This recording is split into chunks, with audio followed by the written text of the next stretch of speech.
నమస్కారం అండి. ధర్మ సందేహాలు కార్యక్రమానికి స్వాగతం. రుద్రాక్ష ధారణ వలన కలిగే లాభాలు, పాటించే నియమాల గురించి వివరించడానికి జ్యోతిష్య రుద్రాక్ష నిపుణులైనటువంటి శ్రీకృష్ణ చాముండేశ్వర మహర్షి గారు మనతో పాటు స్టూడియోలో ఉన్నారు. వారిని అడిగి మరిన్ని వివరాలు తెలుసుకుందాం. నమస్కారం అండి మహర్షి గారు. నమస్కారం అండి. మహర్షి గారు, మీరు రుద్రాక్ష ధారణ సమయంతో పాటు రెమెడీస్ కూడా చెప్తూ ఉంటారు కదా, పరిహారం కూడా చెప్తూ ఉంటారు కదా, అసలు పరిహారం అంటే ఏంటండి? ఇప్పుడు రెమెడీస్ అంటే పరిహారము అంటాము తెలుగులో, హిందీలో పరిహారం అంటారు, అలాగే చూసుకున్నట్టయితే తమిళ్లో కూడా పరిహారం అంటారు. అంటే అన్ని భాషల్లోనూ చాలా ప్రాచీన్యమైనది. అలాగే రుద్రాక్షను కూడా అన్ని భాషల్లో కూడా రుద్రాక్ష అంటారు. అదేవిధంగా మనకి పూర్వజన్మ కృతం పాపం వ్యాధి రూపేణ పీడ్యతే తశాంతి ఔషధ జపదాన హోమశాంతి కరిష్య అని మనకి పెద్దలు సూచించారు శాస్త్రాల్లో. అయితే మనకి పూర్వజన్మలో వచ్చినటువంటి పాపాలు కానివ్వండి, పుణ్యాలు కానీ ఈ జన్మలో మనకి అది యాక్టివేట్ అవుతాయి.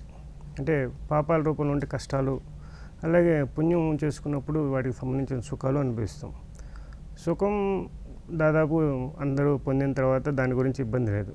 కానీ పాపాల వల్ల కలిగే నష్టాలు, కష్టాలు, వాటికి ఎలా వాటి నుండి పరిరక్షించుకోవాలనే దాని మీదే ఈ పరిహారం అనేది నిర్ణయించడం జరిగింది. వారి యొక్క మహారుషుల యొక్క దివ్య నేత్రాల యొక్క దివ్య దృష్టితో వారు కొన్ని పరిహారాలు కనుగొని శాస్త్రోక్తంగా చేసి ఉంచారు. అయితే ఈ పరిహారాల్లో ఎవరు ఎలాంటి పరిహారం చేసుకుంటే బెనిఫిట్స్ ఉంటాయి అనేది చూసుకున్నట్లయితే, ఎలాంటి జాతకుడికి ఏ గ్రహాలు ఎలాంటి పొజిషన్స్లో ఉన్నాయో చూసుకొని దాని ప్రకారం పరిహారం చేసుకోవాల్సిన అవసరం ఉంటుంది. అయితే నేను ప్రతి ఒక్కరికి కూడా చాలా అద్భుతమైన పరిహారాలు చెప్పడం జరిగింది. అలాగే ప్రతి ఒక్కరూ కొన్ని పరిహారాలు ఉంటాయి, అవి వారు మాత్రమే చేయాలి. ఎవరైతే ప్రశ్న అడిగారో వారికి మాత్రమే ఆ పరిహారం చేయాల్సి ఉంటుంది. దీన్ని ఇంకోళ్ళు చేయకూడదు. అదేవిధంగా అందరూ చేయదగిన కొన్ని రెమెడీస్ చెప్పడం జరిగింది, అవి అయితే అందరూ చేయవచ్చు. అదేవిధంగా ఈ రెమెడీ ఎవరైతే చేస్తున్నారో దానికి సంబంధించిన పూజ అయితే ఏదైతే చేస్తున్నారో దానికి సంబంధించిన గ్రహానికి ఆగ్రహం కలిగించకుండా చూసుకోవాల్సిన అవసరం ఉంటుంది. అంటే గ్రహాల్లో చూసుకున్నట్లయితే మనకి ఏ గ్రహం వల్ల మనకు అనుగ్రహం కలగాలి, ఆగ్రహం అంటే అనుగ్రహం ఇస్తుందంటే ఆగ్రహం కూడా ఉంటుందని అర్థం. కాబట్టి మనకి ఆ గ్రహం యొక్క అనుగ్రహం పొందాలి అనుకున్నప్పుడు మనం దాని యొక్క తత్సమానమైనటువంటి వ్యక్తులను, అంటే దాని యొక్క ధాన్యాన్ని కానివ్వండి, వాటికి సంబంధించిన ఆ యొక్క విశ్లేషకులను కానివ్వండి, అంటే ఇప్పుడు రవి అధిపతి అనుకోండి, రవికి సంబంధించిన సూర్య నమస్కారాలు చేయండి, అలాగే సూర్యాష్టకం పారాయణ చేయండి అని చెప్పినప్పుడు మీరు అది బిగించేస్తారు, బాగానే ఉంటుంది. కానీ ఈలోపు తండ్రితో గొడవ పడటం, తండ్రిని తిట్టడం, దుర్భాషలాడటం, తండ్రితో విభేదాలు రావటం, వీటి వల్ల ఏమవుతుందంటే ఆ సూర్య నమస్కారాలు, సూర్య జపం కానివ్వండి, ఈ సూర్యాక్షర పారాయణం కానివ్వండి, ఏదైనా సరే కూడా మీకు ఏది ఫలించదన్నమాట. అంటే ఫలితం యాక్టివేట్ అవ్వదు. అలాగే చంద్రుడికి సంబంధించిన రెమెడీ చేయమన్నప్పుడు పౌర్ణమి పూజ కానివ్వండి, లేకపోతే అభిషేకాలు కానీ, శివాలయంలో అభిషేకం చేయాల్సి వచ్చినప్పుడు తన తల్లి సోదరుని యొక్క, అలాగే అందరినీ యొక్క మాతృ సమానులైన స్త్రీల పట్ల జాగ్రత్తలు వహించకపోతే అది పనిచేయదు. అలాగే కుజుడికి చేసేటప్పుడు కూడా చూసుకున్నట్టయితే అక్క చెల్లెళ్ళు, అన్నదమ్ముళ్ళ యొక్క విధానంలో చూసుకున్నట్టయితే వాళ్ళని ఎలాంటి వాటితో విభేదాలు ఉండకూడదు. ఇలాంటివన్నీ పాటిస్తూ ముందుకు వెళ్ళగలిగినప్పుడు మనకి పరిహారం చక్కగా యాక్టివేట్ అవుతుంది. అలాగే కుజుడికి సంబంధించిన పరిహారం చాలా ఫాస్ట్గా ఉంటుంది. అంటే కుజుడిచ్చే యోగాలు, అవయోగాలు చాలా స్పీడ్గా ఉంటాయి.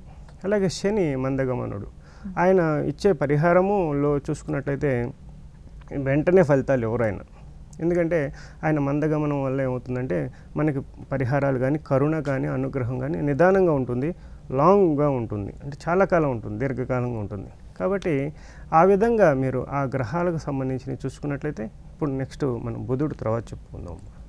ఓకే అండి. కృష్ణవేణి గారు పిఠాపురం నుండి లైన్లో ఉన్నారు. హలో కృష్ణవేణి గారు, నమస్కారం అండి. నమస్కారం అండి. చెప్పండి, మీరు ఎవరి గురించి తెలుసుకోవాలనుకుంటున్నారు? రాజేష్ కృష్ణదేవరాయలు కోసం తెలుసుకోవాలనుకుంటాను సార్. రాజేష్ కృష్ణదేవరాయ. అవునండి. చెప్పండి, డేట్ ఆఫ్ బర్త్, టైం చెప్పండి. అవును, 5/8/87. 5/8/87. ఓకే, 5/8/87 సాయంత్రం 5:35 స్థలం కాకినాడ. ఓకే. చెప్పండి మీ సమస్య ఏంటో చెప్పండి. ఉద్యోగం కోసం అడుగుతున్నాండి. ఆ అబ్బాయికి కొద్దిగా బాగుంటలేదు, ఏం చేస్తే బాగుంటుంది? ఓకే అమ్మా, బాబుకు సంబంధించి జ్యేష్ఠ నక్షత్రంలో జన్మించారు. ఇప్పుడున్న దశలో చూసుకున్నట్లయితే శుక్ర మహర్దశలో ఉన్నారు. ఇది మంచి యోగకాలమే, కానీ దాని కలత్ర దోషానికి సంబంధించి ఉన్నాయి. దీనికి సంబంధించి 6 నెలలకు ఒకసారి, అంటే ఒక 3 years వరకు 6 నెలలకు ఒకసారి శ్రీకాళహస్తిలో రాహుకేతు పూజ చేయించాల్సిన అవసరం కనిపిస్తూ ఉంది. అదేవిధంగా రత్నధారణ చేయాలనుకున్నప్పుడు వజ్రాన్ని పెట్టమని చెప్పండి. అదేవిధంగా రుద్రాక్ష ధారణ చేయాలనుకున్నప్పుడు త్రయోదశముఖి రుద్రాక్ష ధరింపు చేయాలి. ఇది పెట్టుకోలేని పక్షంలో ఒక 6 ముఖాల రుద్రాక్ష, షణ్ముఖి రుద్రాక్షను ధరింపు చేయమని చెప్పండి. వీరికి సంబంధించి ఒకసారి బుధదానం, గురుదానం ఇచ్చినట్లయితే మంచి ఫలితాలు పొందుతారండి. అనసూయ గారు విజయవాడ నుండి లైన్లో ఉన్నారండి. హలో, నమస్తే అండి. నమస్తే అండి, చెప్పండి మీరు ఎవరి గురించి తెలుసుకోవాలనుకుంటున్నారు? మా బాబు గురించి తెలుసుకోవాలండి. చైతన్య పేరు. చెప్పండి, date of birth, place, time చెప్పండి. 5/12/87 అండి. 5/12/87 7:30 లోపు విజయవాడ అండి, పుట్టింది విజయవాడ. సమయం మరొకసారి చెప్తారండి? సమయం 7 నుంచి 7:30 లోపు అండి. ఉదయం 5/12/87 అండి. చెప్పండి మీ సమస్య ఏంటో వివరించండి. నా బాబు మ్యారేజ్ గురించి తెలుసుకున్నాను. తప్పకుండా అండి. ఓకే అమ్మా, రోహిణి నక్షత్రంలో జన్మించారు. ఇతనికి వివాహం దాదాపుగా తొందరగానే అయ్యే అవకాశాలు కనిపిస్తున్నాయి. 2013 ఈ యొక్క ఆగస్టు సెప్టెంబర్స్ తర్వాత జరిగే అవకాశం ఉంది. ఇప్పుడున్న దశ రాహు మహర్దశలో ఉన్నారు. రాహు మహర్దశకు సంబంధించి అన్ని యోగాలు కావాలనుకున్నప్పుడు రవికి సంబంధించి, శనికి సంబంధించిన రెమెడీస్ చేసుకోవాల్సిన అవసరం ఉంది. దీనికి సంబంధించి ఒకసారి శ్రీశైలంలో అభిషేకయుక్తంగా రుద్రాక్ష ధారణ చేయడం మంచిది. రుద్రాక్ష ధారణ చేయాలనుకున్నప్పుడు ఒక అష్టముఖి, సప్తముఖి, ఏకాదశముఖి రుద్రాక్షలు, ఈ 3 రుద్రాక్షల కాంబినేషన్ ధరించినట్టయితే మంచి ఫలితాలు పొందే అవకాశం ఉంటుందండి. మహాలక్ష్మి గారు కాకినాడ నుండి లైన్లో ఉన్నారండి. హలో, చెప్పండి. హలో, చెప్పండి మహాలక్ష్మి గారు. 24/2/97 అండి. 87 అండి. 24/2/87 అండి. ఉదయం 9:44 అండి. ఓకే, చెప్పండి మీ సమస్య ఏంటో చెప్పండి. మా అబ్బాయి ఉద్యోగం, పెళ్లి గురించి అండి. తప్పకుండా. ఓకే అండి, మీ బాబుకు సంబంధించి వివాహాలకు సంబంధించి వివాహ యోగాలన్నీ కూడా బాగానే ఉన్నాయి. శనికి సంబంధించి మహర్దశలో ఉన్నారు. వీరికి సంబంధించిన దాంట్లో కొంచెం గురుదోషం కూడా కనిపిస్తుంది. గురువుకు సంబంధించిన దానము, అలాగే గురు పారాయణం చేయటం, దత్త పారాయణం చేయటం, దత్త దర్శనం చేసుకోవటం, అలాగే ఒక 5 కంబళ్ళు బాబాగారి గుడి దగ్గర ఉన్నటువంటి భిక్షగాళ్ళకి కానీ, అక్కడ ఎవరికైనా కానీ, సాధువులకు కానీ ఇచ్చినట్లయితే మంచి ఫలితాలు పొందే అవకాశం ఉంటుంది. రుద్రాక్ష ధారణ ఒక దశముఖి రుద్రాక్ష ధరింపు చేయండి, మంచి ఫలితాలు పొందుతారు. మహర్షి గారు, రుద్రాక్ష ధారణ సమయంలో పాటించవలసిన ఆహార నియమాలు ఏంటండి? అంటే మనం ఇందాక చెప్తున్నటువంటి పరిహారంలో బుధుడుకు సంబంధించిన గ్రహం, దానికి పాటించవలసి అంటే బుధదానం కానివ్వండి, బుధుడికి సంబంధించిన రెమెడీ చేయాల్సి వచ్చినప్పుడు వారు ఎవరెవరితో జాగ్రత్తలు పాటించాలి అనేది చూసుకున్నట్లయితే బుధుడికి సంబంధించిన దాంట్లో గురువుకు సంబంధించింది కూడా చూసుకోవాలి. గురువులని అంటే బుధుడితో పాటు గురువును సంబంధించిన గురువులను కూడా యాక్టివేట్ చేసుకుంటూ ఉండాలి. అలాగే వీరికి సంబంధించిన దాంట్లో స్నేహితులు, అలాగే విద్యార్థులు, అలాగే చుట్టుపక్కల ఉన్న వారితో కూడా జాగ్రత్తలు పాటిస్తూ ఉండాలి. అంటే వాళ్ళతో విభేదాలు ఉండకూడదు, దుర్భాషలు ఆడకూడదు, వారిని అవమానపరిచే విధంగా మాట్లాడటం ఇలాంటివి చేయకూడదు అనమాట.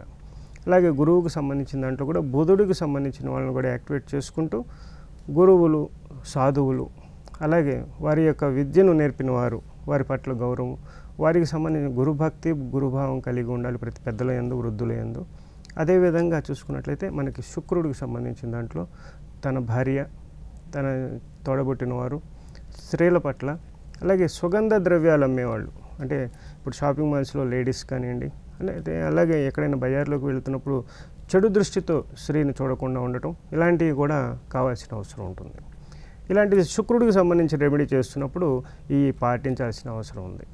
అదేవిధంగా శనికి సంబంధించిన దాంట్లో చూసుకున్నట్లయితే పేదవారు, అంటే నౌకర్లు, బేరర్స్, వాళ్ళకి సంబంధించినవి, అలాగే చాలా వృద్ధులు, తాతలు, వాళ్ళకి సంబంధించి ఇలాంటి వాళ్ళందరినీ జాగ్రత్తలు పాటిస్తూ వారితో ఎటువంటి విభేదాలు వారితో వాళ్ళు కోపపడే విధంగా మనం ప్రవర్తించకూడదు. మీరు ఏదైతే రెమెడీ చేస్తున్నారు, ఇప్పుడు శనికి రెమెడీ చెప్పాము, శనికి తైలాభిషేకం చేస్తుంటారు, అక్కడే ఒక పేద అడుక్కునేవాళ్ళు కానివ్వండి, లేకపోతే ఏదో ముసలివాడు కానీ జరుగు పక్క జరుగు అని అలా మీరు కటువుగా ఉండకూడదు. చాలా రెమెడీ చేసేటప్పుడు చాలా ప్రశాంతంగా నిదానంగా ఉండాలి. ఎక్కడ హడావిడి పడకూడదు. తిరుపతి క్యూలో కూడా చాలా తోసుకుంటూ వెళ్ళిపోతుంటారు. అవసరం లేదు, అందరికీ ఆయన చక్కటి దర్శనం జరుగుతుంటుంది.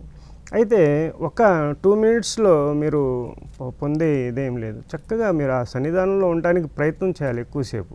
అంతేగాని వెంటనే వెళ్ళిపోవాలని చూస్తే ఇక్కడ ఎలా అయితే మీరు తోసుకుంటారో గర్భగుడిలోకి వెళ్ళగానే వాళ్ళు ఇంకా బాగా తోస్తారు.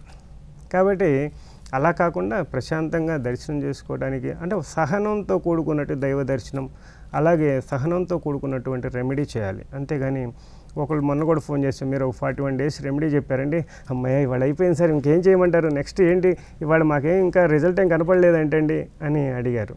అది చాలా చాలా తప్పు అన్నమాట. రెమెడీ చేశాము అంటే అది ఆ రోజుతో మనకు పరిహారం క్లియర్ అయిపోయింది అనే భావంతో ముందు ఉండాలి. తర్వాత ఆ యొక్క రెమెడీ చేసిన యొక్క పరిహారం యొక్క ఫలితాన్ని పొందాలి అనుకున్నప్పుడు చక్కగా ఓర్పు సహనంతో కూడుకుని ఉండాలన్నమాట. అదేవిధంగా మనం చూసుకున్నట్లయితే ఇంకా రాహు కేతువులు కూడా మళ్ళీ నెక్స్ట్ కాలర్ ఉన్నారు కదా, వారి తర్వాత చెప్తాం. వీరయ్య గారు వినుకొండ లైన్లో ఉన్నారండి. హలో హలో హలో వీరయ్య గారు చెప్పండి. అది నా పేరు వీరయ్య అండి. చెప్పండి. తర్వాత పుట్టిన తారీఖు 28/58 అండి. 58 నెల చెప్పండి. 28/1958 అండి. 28వ నెల 1958. టైం చెప్పండి. టైం రాత్రి 10:30 అండి. మీ సమస్య ఏంటో చెప్పండి వీరయ్య గారు. సమస్య అంటే ఇప్పుడు దశ ఎట్లా నడుస్తుంది, తర్వాత ఏంటంటే అష్టమ దశ నడుస్తుంది, తర్వాత కొంచెం ఇబ్బందులు ఉన్నాయి, దానికి రుద్రాక్ష ధరించమని చెప్పారండి. అది ఏ రుద్రాక్ష ధరిస్తే మంచిది ఏంటి దానికోసం తప్పకుండా అండి. ఓకే అండి, మీరు ఉంటుంది ఇంకా తర్వాత జీవితం. ఓకే, మీరు జన్మశనిలోనే ఉన్నారు. మీకు సంబంధించిన నక్షత్రం చూసుకున్నట్టయితే స్వాతి నక్షత్రంలో ఉన్నారండి. అయితే లగ్నాతు మంచి యోగ స్థితి కనిపిస్తూ ఉంది. అయితే మీకు సంబంధించి కొంచెం డిస్టర్బెన్సెస్ ఉన్నాయి, వివాహ సందర్భంగా డిస్టర్బెన్సెస్ కానివ్వండి. అదేవిధంగా చూసుకుంటే హెల్త్ ప్రాబ్లమ్స్ కూడా, నర్వస్ సిస్టమ్ ప్రాబ్లం ఉండే అవకాశాలు కనుక ఉన్నాయి. ఇప్పుడున్న దశ చూసుకున్నట్టయితే కేతు మహాదశలో రవి అంతర్దశ. ఈ దశలో మీకు అన్నీ కూడా యోగించడానికి అవకాశం కనిపిస్తూ ఉంది. చాలా చక్కటి ఫలితాలు పొందే అవకాశం ఉంది. మీకు సంబంధించి రుద్రాక్ష ధారణ చేయాలనుకున్నప్పుడు ఒక పంచముఖి మాల, ఒక 52 రుద్రాక్షలు తీసుకోండి. వాటితో పాటు ఒక షణ్ముఖి, ఒక సప్తముఖి రుద్రాక్ష, ఒక ఏకముఖి రుద్రాక్ష, ఒక దశముఖి రుద్రాక్ష, ఒక గణేశముఖి రుద్రాక్ష. ఈ 5 రుద్రాక్షల కాంబినేషన్ మీరు ధరించినట్టయితే మంచి ఫలితాలు పొందుతారు. ఆరోగ్యపరంగా మీకు బాగా ఇది ఉపయోగపడుతుందండి. దీన్ని ఆరోగ్య యోగమాల అంటారు. ఈ మాల ధరించండి, మంచి ఫలితాలు పొందొచ్చు. రఘు గారు చెర్ల నుండి లైన్లో ఉన్నారండి. హలో హలో, నమస్కారం అండి. నమస్కారం అండి, చెప్పండి. మా ఆయన గారి గురించి అండి. డేటు 9/5/1984 అండి. సమయం చెప్పండి. హలో, ఉదయం 3 గంటలకు అండి. చెప్పండి, మీ సమస్య ఏంటో చెప్పండి. అంటే జాబ్ ఎప్పుడు వస్తుంది, ఆయన కొంచెం ఎలా ఉంటుంది అనేది కావాలి. జాబ్ గురించి అంటే ఇప్పుడున్న జాబ్ లేదమ్మా ఇప్పుడు? అంటే మామూలుగా టెంపరీగా చేస్తారండి బ్యాంకులో. ఓకే, అంటే బ్యాంకులో జాబ్ చేస్తున్నారు, టెంపరీగా ఉంది. అవునండి. అది త్వరలో పర్మనెంట్ అయ్యే అవకాశం ఉంది, లేకపోతే ఇంకొక జాబ్లో చేరే అవకాశం ఉందమ్మా. దాదాపుగా గవర్నమెంట్ జాబు సమానమైన జాబ్లో స్థిరపడే అవకాశాలు కనిపిస్తున్నాయి. మంచి యోగవంతమైన జాతకులే. వీరికి సంబంధించి చూసుకుంటే మఖా నక్షత్రంలో జన్మించారు. ఇప్పుడున్న దశ రవి మహర్దశ. రవి మహర్దశలో వీరికి రవి ఉచ్చస్థితిలో ఉన్నారు. దీనికి సంబంధించి చక్కగా సూర్య నమస్కారాలు చక్కగా పారాయణం చేసుకున్నట్లయితే, సూర్యపారాయణం చేసుకున్నట్లయితే, ఆదిత్య హృదయం పారాయణం చేయటం, ఇవన్నీ చేస్తూ చక్కగా వారి యొక్క తండ్రిని కూడా గౌరవిస్తూ, ఇప్పుడు చెప్పాను కదా రెమెడీ, దాని ప్రకారంగా ముందుకు వెళ్ళినట్లయితే వెంటనే గవర్నమెంట్ జాబ్లో సిద్ధించే అవకాశం ఉంది. వీరికి సంబంధించి అన్ని యోగాలు బాగున్నాయి. ఒక ఏకముఖి రుద్రాక్ష, ఒక ద్వాదశముఖి రుద్రాక్ష, ఒక షణ్ముఖి రుద్రాక్ష. ఈ 3 రుద్రాక్షలో ఏ రుద్రాక్ష ధరించినా కూడా మంచి ఫలితాలు పొందుతారు. ఏకముఖి ధరించాలనుకున్నప్పుడు ఒకటి షణ్ముఖి రుద్రాక్షతో పాటు ఒక సప్తముఖిని కూడా యాడ్ చేసుకుని ఈ 3 రుద్రాక్షలు కూడా ధరించవచ్చండి. సాయి కుమార్ గారు విజయవాడ నుండి లైన్లో ఉన్నారండి. హలో హలో, నమస్తే అండి. నమస్తే అండి, చెప్పండి.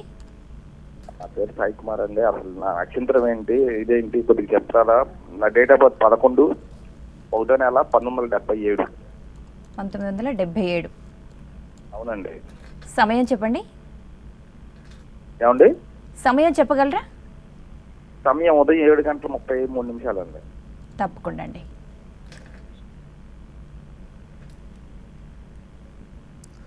ఓకేనే, మీరు ఉత్తరా పల్గుని నక్షత్రంలో జన్మించారు. కన్యా రాశి మీది నోట్ చేసుకోండి. ఉత్తరా పల్గుని 3వ పాదంలో జన్మించారు. కన్యా రాశి. ఇప్పుడున్న దశ రాహు మహర్దశలో ఉన్నారు. మంచి అద్భుతమైన యోగాలే ఉన్నాయి. అయితే మీకు సంబంధించిన దాంట్లో చూసుకున్నట్టయితే కుజుడుకు సంబంధించి అలాగే రవికి సంబంధించిన దోషం ఉంది. అలాగే మీ తండ్రికి సంబంధించి కూడా జాగ్రత్తలు పాటిస్తూ మీరు మంచి యోగాన్ని పొందాలి అనుకున్నప్పుడు, రుద్రాక్ష ధారణ చేయాలనుకున్నప్పుడు ఒక దశముఖి రుద్రాక్ష, ఒక ఏకాదశముఖి రుద్రాక్ష, ఒక అష్టముఖి రుద్రాక్ష, ఈ 3 రుద్రాక్షల కాంబినేషన్ ధరించండి. ఇప్పుడున్న దశలో మీరు రాహుకేతువులకు కూడా పూజ చేసినట్లయితే, అలాగే సూర్యదానం కూడా ఇచ్చినట్లయితే, అంటే సూర్యుడికి సంబంధించినవి గోధుమలు ఆవుకి తినిపించడం కూడా మంచి ఫలితాలు ఇస్తుంది. ఇది చేయండి, మంచి ఫలితాలు పొందే అవకాశం ఉంటుంది. మహర్షి గారు, రాహుకేతుల పరిహారం ఎలా చేయాలి ఏంటి అనేది చెప్పారు కదా. రాహుకేతు పరిహారంలో మనం ఇప్పుడు రాహుకేతు యొక్క ఇది కూడా చెప్తున్నామా. రాహుకేతు పరిహారం చేసేటప్పుడు మనకి స్వయంభూ అయినటువంటి చరిత్రలో అత్యద్భుతమైనటువంటి ప్రాంతమే శ్రీకాళహస్తి. శ్రీకాళహస్తిలో రాహుకేతు పూజ చేసుకునే వారందరికీ కూడా చక్కగా చాలామంది చాలాసార్లు చేస్తుంటారు, కానీ ఫలితం సిద్ధించదు. ఎందుకంటే అక్కడ బాగా క్లౌడ్ ఎక్కువైపోతుంది. చాలా కొన్ని వేల మంది వస్తున్నారు డైలీ. దానివల్ల ఏంటంటే ఒక విధానంతో కూడుకున్నటువంటి పూజ అక్కడ జరగకపోవచ్చు. అయితే పూర్తి స్థాయిలో వారికి రెమెడీ అందకపోవచ్చు. అయితే విధానం ఏంటంటే అక్కడ చేయవలసిన రాహుకేతు పూజ వారు చేస్తారు. తర్వాత చేయాల్సింది ఇంకేమేమి ఉన్నాయంటే, అక్కడ చూసుకున్నట్టయితే అమ్మవారికి క్షీరాభిషేకం చేయటం, స్వామివారికి పచ్చకర్పూరాభిషేకం, అదేవిధంగా అమ్మవారికి స్వామివారి యొక్క హారతి, మంగళహారతి దర్శనం చేసుకోవటం, అలాగే అక్కడ గోపూజ చేయటం, అలాగే అక్కడ ఒక 11 మంది బ్రాహ్మణులకు కూడా అన్నదానం చేయడం. అన్నదానం అంటే మీరు వండి పెట్టలేరు కాబట్టి వారికి రొక్కంగా ఇచ్చి, లేకపోతే క్యాంటీన్ భోజనాలు కానీ ఎక్కడైనా 11 మంది బ్రాహ్మణులు వారు సాధువులకు కానివ్వండి, లేకపోతే ఎవరికి మీరు చేయించాలనుకుంటే వారికి ఒక అన్నదాన రూపంలో ఇచ్చినట్లయితే, అలాగే దేవస్థానంలో అన్నదానానికి ఇచ్చిన మంచిదే. అదేవిధంగా ఈ పూజ చేసిన తర్వాత వస్త్ర విసర్జన చేయటం అనేది చాలా ఇంపార్టెంట్. తర్వాత నూతన వస్త్రాలు ధరించి, అంటే వారి ఉన్న వస్త్రాలు ధరించి మళ్ళీ స్వామివారి దర్శనం చేసుకొని తిరిగి వెళ్ళటం అనేది మంచి ఫలితాలు ఇస్తుంది. అయితే ఈ రాహుకేతు పూజ చేసినప్పుడు చాలా జాగ్రత్తలు పాటిస్తూ చేయాలి. కేతువుకు సంబంధించి పూర్తిగా తాత ముత్తాతలు అలాగే వారి యొక్క వంశవృక్షాన్ని కించపరచకుండా ఉంచుకోవాల్సిన అవసరం ఉంది. అలాగే తాతయ్యకి సంబంధించి ఆనందాన్ని చేకూర్చే విధంగా ప్రవర్తించాలి. అలాగే వీరికి సంబంధించి వృద్ధులకు సంబంధించి జాగ్రత్తలు పాటిస్తూ ఉండాలి.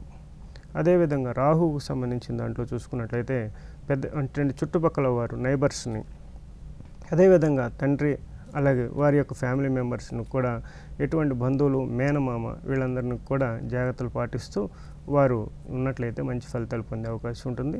అయితే ఇక్కడ ఏంటంటే ఓవరాల్గా చెప్పేది టోటల్గా ఎవరితో విభేదాలు పెట్టుకోకుండా ఈ పరిహారం చేయాలి.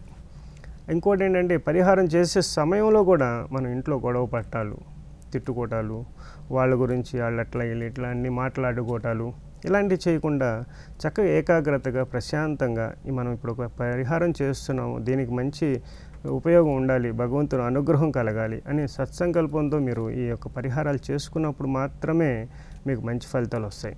అలాగే ఏదైనా మనం గుళ్ళో దర్శనానికి వెళ్ళేటప్పుడు కూడా మనం క్యూ లైన్లో ఉన్నప్పుడు పిచ్చాపాటిగా మాట్లాడుకోవటం చేసి ఆ గర్భాలయంలోకి రాగానే అసలు వీళ్ళంత పరమ భక్తులు ఇంకోళ్ళు ఉంటారు అనమాట. అట్లా మారిపోతారు. అది కరెక్ట్ కాదు. మన గుళ్ళోకి ఎంట్రన్స్ అవ్వటం ఆలస్యమే, అక్కడి నుంచే స్వామివారికి చాంటింగ్ చేసుకోవటం, జపం చేసుకోవటం, స్వామివారిని తలుచుకుంటూ ఎలా ఉండబోతున్నారు. ఆయన వెంకటేశ్వర స్వామిని చూడాలి అంటే ఆయన అక్కడి నుంచి ఆ లైన్ ఇటు తిరిగేటప్పుడు మళ్ళీ మర్చిపోతారు.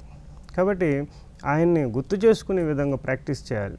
అందువల్ల చక్కగా గర్భాలయం దగ్గరికి వచ్చిన తర్వాత మనం భక్తితో పారవశ్యం పొందేది కంటే ఎంట్రన్స్ దగ్గర నుండే మనం చాలా జాగ్రత్తగా నిదానంగా పాటించినట్లయితే ప్రతి ఒక్కరు కూడా ఆయురారోగ్య ఐశ్వర్యాలతో వర్ధిల్లుతారనమాట.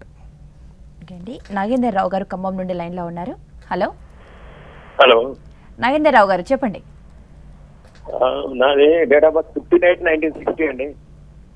15/8/1960. 15/8/1960. Okay okay. సమయం చెప్పండి. సమయము around 12 గంటలండి. 12 o'clock. 12 PM. 12 PM. Okay చెప్పండి, మీ సమస్య ఏంటో చెప్పండి. సమస్య మా అమ్మాయి మ్యారేజ్ గురించి, డాటర్ మ్యారేజ్. మీరు డేట్ ఆఫ్ బర్త్ మీ అమ్మాయిది చెప్పారా మీది చెప్పారా? హలో, మీరు చెప్పిన డేట్ ఆఫ్ బర్త్ మీ అమ్మాయిదా మీదా? నాది చెప్పానండి. మీది మీ జాతకంలో మీ అమ్మాయి యొక్క మ్యారేజ్ ఎలా తెలుస్తుందండి? మీరు అడిగిన ప్రశ్న మంచిదే, మీ అమ్మాయి వివాహం కావాలి, కానీ అక్కడ మీ అమ్మాయి యొక్క జాతకం పరిశీలించాలి. అదేవిధంగా మీ జాతకం చూసుకున్నట్లయితే మీకు సంబంధించి వివాహానికి మీ పిల్లకి ఇంట్లో శుభకార్యం చేసే సమయం ఇది కరెక్టా కాదా అని చూసుకున్నట్లయితే ఇది మంచి ఫలితాలు ఇచ్చే సమయమే. చక్కగా ఒకసారి మహన్యాసపూర్వక ఏకాదశి రుద్రాభిషేకం శివాలయంలో చేయించడం అనేది చాలా ముఖ్యమండి. మీరు చక్కగా చేయండి. రోహిణి నక్షత్రంలో జన్మించారు మీరు. ఇప్పుడున్న దశ శని మహర్దశ. శనికి సంబంధించిన తైలాభిషేకం కూడా చేసినట్లయితే మీకు ఇప్పుడున్న బాధలు ఏదైనా ఉన్నా కూడా సమస్యలు తొలగే అవకాశం ఉంటుంది. అలాగే వివాహపరంగా ఇంట్లో శుభకార్యం జరగడానికి కూడా మంచి యోగాలు సిద్ధిస్తాయి.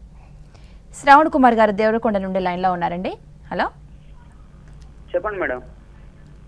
నమస్కారం అండి, చెప్పండి మీరు ఎవరి గురించి తెలుసుకోవాలనుకుంటున్నారు? నా రాశి కూడా తెలుసుకోవాలనుకుంటున్నాను మేడం. మీ గురించి. Okay, me date of birth చెప్పండి. December 29. ఓకే, సంవత్సరం 1995.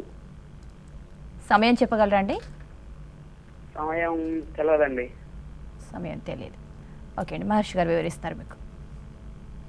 ఓకే బాబు, ఇంకేంటి నీకేం కావాలి? ఒక రాశి ఒకటేనా, ఇంకా నక్షత్రం అయ్యేనా కావాలా? అంటే ఇప్పుడు కొంచెం 10th క్లాస్ చదువుతున్నానండి. అయితే ఎంతగానో చదివినా కానీ గుర్తుండట్లేదు. మళ్ళీ అది కాక ఈ మధ్య కొంచెం ఇబ్బందులు వచ్చాయి. మరి ఎగ్జామ్స్ బాగా రాసావా? అంటే ఇంకా నడుస్తూనే ఉన్నాయండి. సైన్స్, సోషల్ ఉన్నాయి. బాగా రాస్తున్నావు మరి? ప్రస్తుతానికైతే బాగానే రాస్తున్నాను సార్. ఎంత చదివినా కానీ మర్చిపోతున్నా.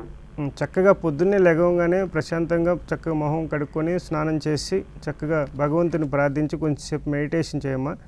తర్వాత అక్కడి నుంచి సరస్వతీదేవి యొక్క ప్రతిమని మనసులో లగ్నం చేసి ప్రశాంతంగా 5 minutes కూర్చొని అప్పుడు పుస్తకాలు తీయి. అయితే ఇంకోటి, విద్యార్థులకు చెప్పే రెమెడీలో చూసుకున్నట్లయితే పుస్తకాలని నిందించకూడదు. వాళ్ళకి రెమెడీలు చెప్పాలనుకున్నప్పుడు పుస్తకాలని చించేద్దాం అనిపిస్తుంది, అసలు తగలబెట్టేద్దాం అనిపిస్తుంది నాకు, అసలు అదేం స్కూలు పాడు స్కూలు, ఇలాంటి మాటలు విద్యార్థుల నోట్లోంచి రాకూడదు. దానివల్ల సరస్వతీదేవి యొక్క ఆగ్రహానికి గురవుతారు. కాబట్టి బాబు, నీకు చెప్పేది చక్కటి నక్షత్ర జాతకుడివి నువ్వు. నీది మీనరాశి, రేవతి నక్షత్రంలో జన్మించావు. చక్కటి యోగవంతమైన జాతకం ఉంది. మంచి అద్భుతమైన అన్నీ కూడా మంచి యోగాలు ఉన్నాయి. ఫారెన్ ఛాన్సెస్ కూడా కనిపిస్తున్నాయి. అంటే దాదాపుగా మంచి విద్యలో ఉన్నత విద్యను అభ్యసించే అవకాశాలు కనిపిస్తున్నాయి. కాబట్టి చక్కగా కాన్సన్ట్రేషన్ చేయమ్మా. చక్కగా విద్యని అభ్యసించు. చక్కగా ఎగ్జామ్స్ రాయి. ఇంకా బ్యాలెన్స్ ఉన్న 2 ఎగ్జామ్స్ కూడా బాగా రాస్తే ఎక్కువ రెండు క్వశ్చన్స్ ఎక్కువ రాసినా నీకు మార్కులు ఎక్కువ వచ్చే అవకాశం ఉంది. తద్వారా ఇంటర్మీడియట్లో మంచి సీట్ వచ్చే లభించే అవకాశం కనిపిస్తుంది కదా. అదేవిధంగా రుద్రాక్ష ధరించాలనుకుంటే ఒక చతుర్ముఖి రుద్రాక్ష ధరించు. అదేవిధంగా ఇప్పుడు చెప్పిన విధంగా ప్రతిరోజు ఈ 2 రోజులు 3 రోజులు కూడా ఈ ఎగ్జామ్స్ టైంలో మీరు చక్కగా మెడిటేషన్ చేసి విద్యను చక్కగా చదవండి. హేమ గారు పిఠాపురం నుండి లైన్లో ఉన్నారండి. హలో హలో, నమస్తే అండి. నమస్తే అండి, చెప్పండి. 1985 నవంబర్ 1వ తేదీ నవంబర్ 1 రాత్రి 1 గంటకు. చెప్పండి. 95 అండి. 1985 కదండి? 85 అండి. 85 11 1వ తారీఖు. 1వ తారీఖు నైట్ 1 గంటకండి. ఓకే అండి, చెప్పండి మీ సమస్య ఏంటో చెప్పండి. తెల్లవారితే 2వ తేదీ అండి. ఓకే ఓకే, మీ సమస్య ఏంటో చెప్పండి. అదే వివాహం ఎప్పుడు జరుగుతుంది, ఫ్యూచర్ ఎలా ఉంది? అంటే మీరు రిటైర్డ్ బర్త్డే ఎప్పుడు చేసుకుంటున్నారమ్మా? అంటే 2వ తేదీ అండి. మరి మీరు 2వ తేదీ చెప్పాలి కదా. ఓకే, మృగశిర నక్షత్రం అండి, 2వ పాదం. మృగశిర నక్షత్రం 2వ పాదంలో జన్మించారు. ఇప్పుడున్న దశ చూసుకున్నట్టయితే గురు మహర్దశలో బుధుడు అంతర్దశ. అయితే మీ యొక్క దశాధిపతి గురుడు సంబంధించి ఆయన వక్రగతి పొంది ఉన్నాడు. దీంట్లో ఉండటం మకరంలో గురువు ఉండటం వల్ల నీచ కలిగి ఉన్నాడు. దీనివల్ల కూడా దాదాపుగా అష్టమంలో ఉండటం అంటే దాదాపు 3 టైప్స్ ఆఫ్ యాంగిల్స్లో గురువు యొక్క అనుగ్రహం కోల్పోయారు మీరు. దీనివల్ల కూడా కొంచెం వివాహానికి లేట్ అయ్యే అవకాశాలు కానివ్వండి, హెల్త్ పరంగా డిజార్డర్స్ కానివ్వండి, షష్టమంలో ఉన్నారు. దీనికి సంబంధించి ఆరోగ్యపరంగా కూడా అంటే షుగర్కి సంబంధించినవి కూడా మీ తల్లిదండ్రులకు ఎలాంటివి ఉన్నా కూడా మీరు ఆరోగ్యపరమైన జాగ్రత్తలు తీసుకోవాల్సిన అవసరం ఉంటుంది. అలాగే మీరు ఒకసారి గురుదానం ఇచ్చిన తర్వాత ఒక కనక పుష్యరాగాన్ని ధరించండి. అదేవిధంగా మీకు సంబంధించి ఒక కుజదానం కూడా ఇచ్చినట్లయితే అంటే కందులు దానం ఇవ్వటం, అలాగే ఎర్రటి వస్త్రము, కాపరు ఒక సంబంధించిన ప్లేట్ కానీ బౌల్ కానీ ఒకటి దానం చేయటం, ఇలాంటివి చేయటం వల్ల మీకు మంచి ఫలితాలు పొందే అవకాశం ఉంటుంది. రుద్రాక్ష ధారణ ఒక షణ్ముఖి రుద్రాక్ష ధరించమ్మా, మంచి ఫలితాలు పొందుతారు. మహర్షి గారు, మీ దగ్గరికి రావడం వల్ల ప్రత్యేకించి మా ఉపయోగాలు ఏంటండి? అంటే రుద్రాక్ష ధారణ అనేది ప్రత్యేకంగా తెలియజేస్తాము. తర్వాత జ్యోతిషపరంగా జాతకరీత్యా వారి యొక్క సమస్యలు ఏవైతే ఉన్నాయో, అలాగే కొన్ని దోషాలు ఉంటాయి, అవి అంతుపట్టవు కొంతకి, అలాంటివి కూడా సూక్ష్మ పరిశీలన చేయటం, అలాగే సూక్ష్మ నాడి పరిశీలన, అలాగే హస్త సాముద్రికంలో కొన్ని సూక్ష్మరేఖలను పరిశీలన చేస్తూ వాటి ఆధారంగా అంటే జన్మజాతకం లేని వారికి అలాగే జన్మజాతకం ఉన్నవారికి కూడా ఇద్దరికి ఈ యొక్క హ్యాండ్ రీడింగ్ చూడటం, ఫేస్ రీడింగ్ ప్రకారం, అలాగే ఇప్పుడు వచ్చిన లగ్న సమయాలను వీటన్నిటిని ఆధారం చేసుకుంటూ వారికి రుద్రాక్ష ధారణతో పాటు రత్న ధారణ, అలాగే ఏ పరిహారాలు ఏ విధంగా చేయాలి, ఎలాంటి విధానం చేస్తే వాళ్ళకి వెంటనే సిద్ధించే అవకాశం ఉంది అని కొన్ని పరిహారాలు మన పబ్లిక్గా చెప్పేవి కావమ్మా. అవన్నీ వారికి మాత్రమే తెలియచేయాలి. కొన్ని చేయటం వల్ల నుంచి వికటించే అవకాశాలు కూడా ఉంటుంది. అందువల్ల అలాంటివి కూడా మనం జాగ్రత్తలు చూస్తూ ఎలా చేయాలి, అలా చేసిన తర్వాత కూడా వారి యొక్క ఫీడ్బ్యాక్ తీసుకోవటం, వారి యొక్క అభిప్రాయాలు చాలా చక్కటి అభిప్రాయాలు వాళ్ళు తెలియజేస్తున్నారు. అందరూ దాదాపుగా 100% రిజల్ట్స్ పొందుతున్నారు. జస్ట్ డైల్లో కూడా మనకు అవార్డు కూడా ఇచ్చారు. 100 అంటే దాదాపు 97 చిల్లర మనకి రేటింగ్ ఇవ్వటం జరిగింది. దాదాపుగా ఆ విధంగా అందరికీ మ్యాక్సిమం సేవ చేయడానికి ప్రయత్నం చేస్తున్నాం. ఓకే మహర్షి గారు, మీ యొక్క అమూల్యమైన సమయాన్ని కేటాయించి మా యొక్క సందేహాలను నివృత్తి చేసినందుకు ధన్యవాదాలండి. సంతోషం. ఇదండి ఈరోజు ధర్మ సందేహాలు కార్యక్రమం. రేపటి ధర్మ సందేహాలు కార్యక్రమంలో మళ్ళీ కలుసుకుందాం. నమస్కారం.